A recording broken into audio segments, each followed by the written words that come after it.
¿Qué es un ecosistema? Un ecosistema es el conjunto de organismos vivos que comparten un mismo hábitat. Partiendo de la base de que un ecosistema es el conjunto de organismos de una comunidad y su entorno, podemos definir varios tipos de seres vivos que lo componen, atendiendo a la cadena trófica. Encontramos en primer lugar los productores primarios, aquellos que son capaces de producir materia orgánica a partir de compuestos inorgánicos. Siguiendo la cadena trófica, encontramos en el segundo escalón a los consumidores, organismos heterótrofos, herbívoros, carnívoros o omnívoros, que se alimentan de materia y energía que fabrican otros seres vivos. En el último eslabón de la cadena trófica de organismos que componen un ecosistema encontramos los descomponedores, los que se alimentan de materia orgánica muerta.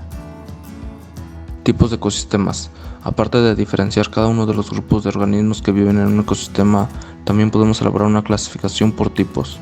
Así encontramos que existen distintos tipos de ecosistemas atendiendo a su naturaleza. Ecosistemas acuáticos. Se caracterizan por la presencia de agua como componente principal y son el tipo de ecosistema más abundante.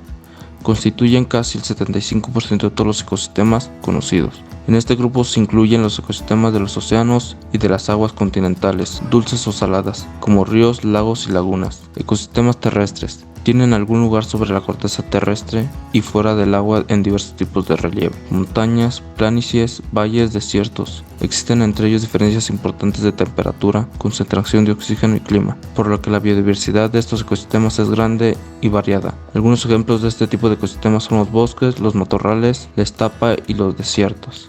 Ecosistemas mixtos. Son ecosistemas que se ubican en zonas de intersección de distintos tipos de terrenos, por ejemplo, en los que se combinan el medio acuático y el terrestre. Los ecosistemas mixtos, también llamados híbridos, comparten características tanto de ecosistemas terrestres como de los acuáticos y se les considera zonas de transición entre ambos tipos de ecosistemas mencionados. Los seres vivos que habitan en este tipo de ecosistemas, como los anfibios, pasan la mayor parte del tiempo en uno de los ecosistemas pero requieren de otro para reposar, alimentarse o procrear. Algunos ejemplos de este tipo de ecosistemas son los manglares, los esteros y las costas. Ecosistemas artificiales son aquellos ecosistemas creados y o intervenidos por el ser humano, por lo cual también se les conoce como ecosistemas antrópicos. Algunos ejemplos de estos ecosistemas que son cada vez más comunes en nuestro planeta son los ecosistemas urbanos, los embalses y los ecosistemas agrícolas. Niveles tróficos en el ecosistema. Los seres vivos de los ecosistemas se clasifican en distintos grupos en función del origen de la materia de la que los nutre. A esta clasificación le llamamos niveles tróficos. Se dividen en productores, consumidores primarios, secundarios, terciarios, saprófagos, omnívoros y descomponedores. Componentes de un ecosistema. Un ecosistema está integrado por dos tipos de elementos o factores, los elementos bióticos y los elementos abióticos. Los elementos bióticos son aquellos elementos de un ecosistema que poseen vida, es decir, todos los seres vivos que lo habitan, por ejemplo, la flora y la fauna. Los elementos abióticos son aquellos factores sin vida que forman parte de un ecosistema, por ejemplo, condiciones climáticas, relieve, variación del pH, presencia de luz solar. Es muy importante tener en cuenta que las relaciones que se establecen entre los elementos bióticos y los elementos abióticos también son consideradas un elemento que forman parte de un ecosistema determinado. Ecosistemas de México. Debido a su ubicación geográfica y a su diverso relieve, México tiene una gran diversidad de ecosistemas que van desde lo alto de las montañas hasta los mares profundos, pasando por desiertos y arrecifes de coral, bosques nublados y lagunas costeras. Bosques nublados. Bosques muy variables en composición de especies pero con una estructura y clima muy similar. El follaje del 50% de sus especies de árboles se pierden durante alguna época del año. Comparten lluvias frecuentes, nubosidad, neblina y humedad atmosférica altas durante todo el año. Bosques templados. Son comunidades denominadas por árboles altos, mayormente pinos y encinos. México contiene el 50% de especies de pinos del mundo y cerca del 33% de encinos. Se estima que los bosques templados contienen cerca de 7.000 especies de plantas. Matorrales. Comunidad vegetal denominada por arbustos de altura inferior a 4 metros. Son propias de climas secos con lluvias escasas y zonas frágiles que favorecen la desertificación. Pastizales. Son comunidades vegetales donde predominan los pastos con pocos árboles y arbustos. Pueden ser producto del desmonte de terrenos boscosos, pero aquí nos referimos a los naturales. Ocupan el 6.1% del territorio nacional. Los pastizales naturales se encuentran en regiones semiáridas y de clima templado-frío. La selva seca. Son comunidades vegetales dominadas por árboles pequeños que pierden sus hojas durante la época seca del año. son propias de climas cálidos con lluvias escasas. Tienen una diversidad única, con gran cantidad de especies endémicas. Se ubican en zonas muy frágiles y en condiciones climáticas que favorecen la desertificación. Las dunas costeras. Este ecosistema costero está formado por montículos de granos de arena o de granos de origen biológico, especialmente calcáreo, producto de la desintegración de los arrecifes de coral y de conchas de moluscos. La altura de las dunas es muy variable, puede ser de menos de 1 metro hasta centenares de metros.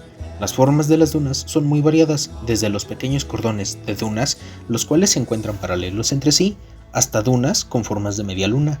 Los manglares son una formación vegetal leñosa, densa, arbórea o arbustiva, de 1 a 30 metros de altura, compuesta de una o varias especies de mangle y con poca presencia de especies herbáceas y enredaderas. En México predominan 4 especies de mangle: el colorado, el blanco, el prieto y el botoncillo. Las playas de arena y rocosas. Empezaremos con las costas rocosas, que estas están conformadas por diferentes tipos de roca y formas estructurales. El clima y el oleaje son los encargados de este tipo de costas tengan formas muy variables. Y las costas arenosas, a este tipo de costas también se les conoce como playas arenosas. Están consideradas como las más ampliamente distribuidas a lo largo de las costas mexicanas. Las playas de arena se constituyen por una acumulación de sedimentos de origen mineral o de orden biológico.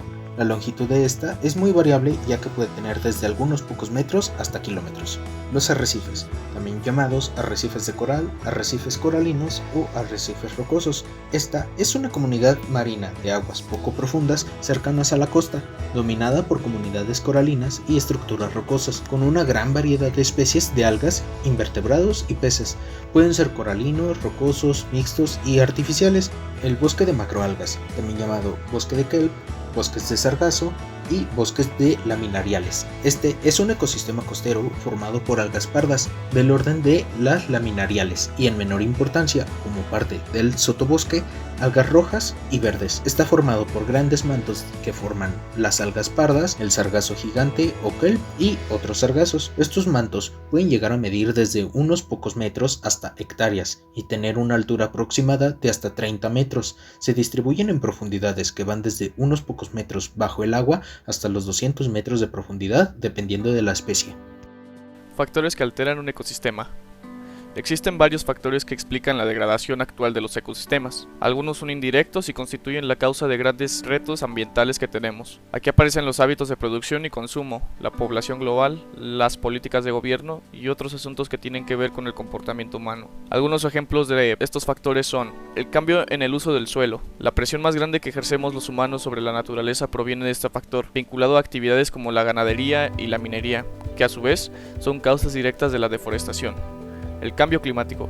El incremento de los emisores de CO2 y su concentración en la atmósfera generan no solo los cambios de la temperatura que venimos experimentando, sino que afectan el funcionamiento de los ecosistemas y provocan la migración de miles de especies. La contaminación. Se trata de uno de los factores que afectan a todos los ecosistemas existentes, aunque el reporte hace énfasis a sus devastadores efectos directos sobre los hábitats marinos y agua dulce.